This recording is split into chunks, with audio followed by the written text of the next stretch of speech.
வாழ்க வையகம், வாழ்க வையகம், வாழ்க வளமுடன். குரு வாழ்க, குருவே துணை. இன்றைய சிந்தனைக்கு நாம் எடுத்துக்கொண்டிருக்கும் தலைப்பு வாழ்த்து. அறிவென்ற தொட்டிலே உலகை ஏற்றி அன்பூறும் சொற்களினால் வாழ்த்து பாடி சிறியவரும் பெரியவரும் நேர்மையோடும் சிந்தனையின் வளத்தோடும் அன்பு கொண்டு நெறியோடு வாழ்க என அழுத்தமான நினைவலைகளை பரப்பி தவம் செய்கின்றேன்.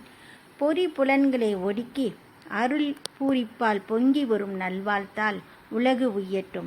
இது மகரிஷி அவர்களின் வாழ்த்து பாடல் ஆகும். ஞானமும் வாழ்வும் கவிதை தொகுப்பில் 107வது பாடல் இது. தவம் செய்த பிறகு இருக்கும் நேரத்தில் என்ன செய்வது? அதற்கு ஏதாவது மந்திரங்கள் சொல்லிக் கொடுங்கள் என்று என்னை கேட்டார்கள். அதற்கு தேவையே இல்லை. வாழ்த்து என்கிற மந்திரம் எப்பொழுதும் இருக்கிறது. உங்களுக்கு எத்தனை நண்பர்கள் இருக்கிறார்கள்? 50 பேர் அல்லது 100 பேர் இல்லையா? அதிலே ஒருவரை எடுத்துக்கொண்டு 100 தடவை வாழ்த்துங்கள். பிறகு இன்னொருவரை 100 தடவை வாழ்த்துங்கள். அதன் பிறகு நேரம் இருக்கிறதா என்று பார்த்தால் நேரமே இருக்காது. நீங்கள் வாழ்த்திக்கொண்டே இருக்க உயிர்கலப்பு வர வர தீமை செய்யக்கூடியவர்கள், தீமையான எண்ணம் உடையவர்கள் எல்லாம் நாம் நினைக்கும் போது அவர்களுக்கும் ஒரு திருப்பம் வந்துவிடும். இவரோடு போராட்டம் செய்தேனே, இவருக்கு போய் தீமை செய்தேனே, தவறாக நினைத்தோமே என்ற எண்ணம் வரும். இந்த உயிரோட்டம், இன்டராக்ஷன் அவர்கள் உள்ளத்திலே தானாகவே அவர்களுடைய நிலைமையை மாற்றி, குணத்தை மாற்றி நன்மையே செய்வதற்கும் பலன் கொடுக்கும். ஆகவே நல்லவர்களை வாழ்த்துவதனால் நன்றி தெரிவித்துக் கொள்கின்றோம். பொல்லாதவர்களை வாழ்த்துவதனால் 2 பலன் நன்மை நமக்கு கிடைக்கிறது. தீமையை முதலில் விலக்கிக் கொள்கிறோம். அது மாத்திரமில்லை, அவனை வாழ்த்திக்கொண்டே இருக்க அந்த தீமை செய்தது போக நமக்கு நன்மை செய்யும் எண்ணத்தையும் அவர்கள் மனதில் விதைக்கின்றோம். மிகவும் நுண்ணிய இயக்கத்திற்கு மனம் வந்தாலன்றி நாம் வாழ்க வளமுடன் என வாழ்த்தவே முடியாது. அந்த அளவு நுண்ணிய இயக்கத்திற்கு நம் மனம் மாறும் போது ஒரு வலுவு, ஒரு தெளிவு, அமைதி நிலை, அதை ஒட்டிய நம்முடைய வியாபகம் விரிந்து பலரோடு ஊடுருவி நிறைந்து உயிர்கலப்பு ஏற்படக்கூடிய நிலை எல்லாம் இவற்றால் அதிகமாகும்.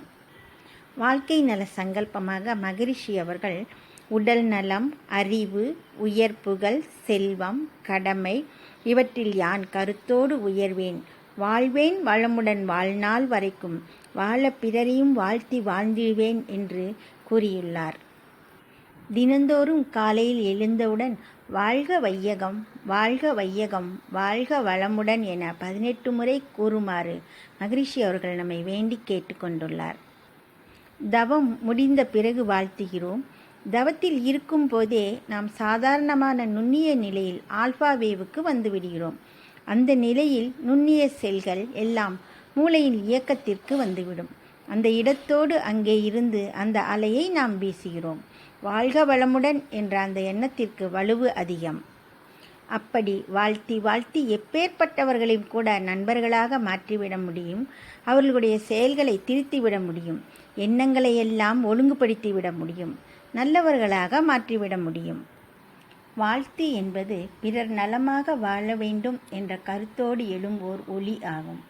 வாழ்க என்ற வார்த்தையில் உள்ள இல் உச்சரிக்கப்படுகின்ற போது பிட்யூட்டரி, பீனியல் சுரப்பிகள் நன்கு இயக்கம் பெற்று உடல் நலமும் மன வளமும் உண்டாகின்றன.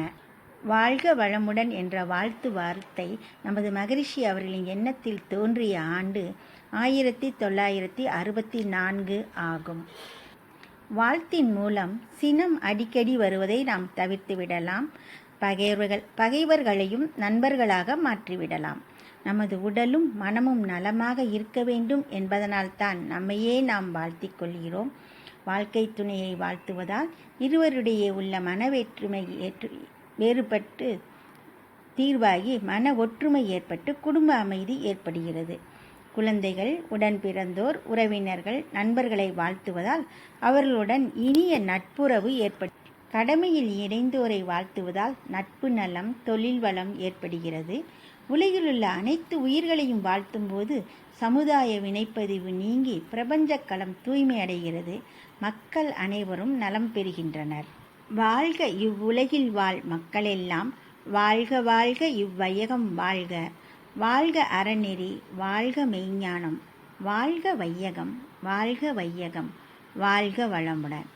நன்றி, வணக்கம்.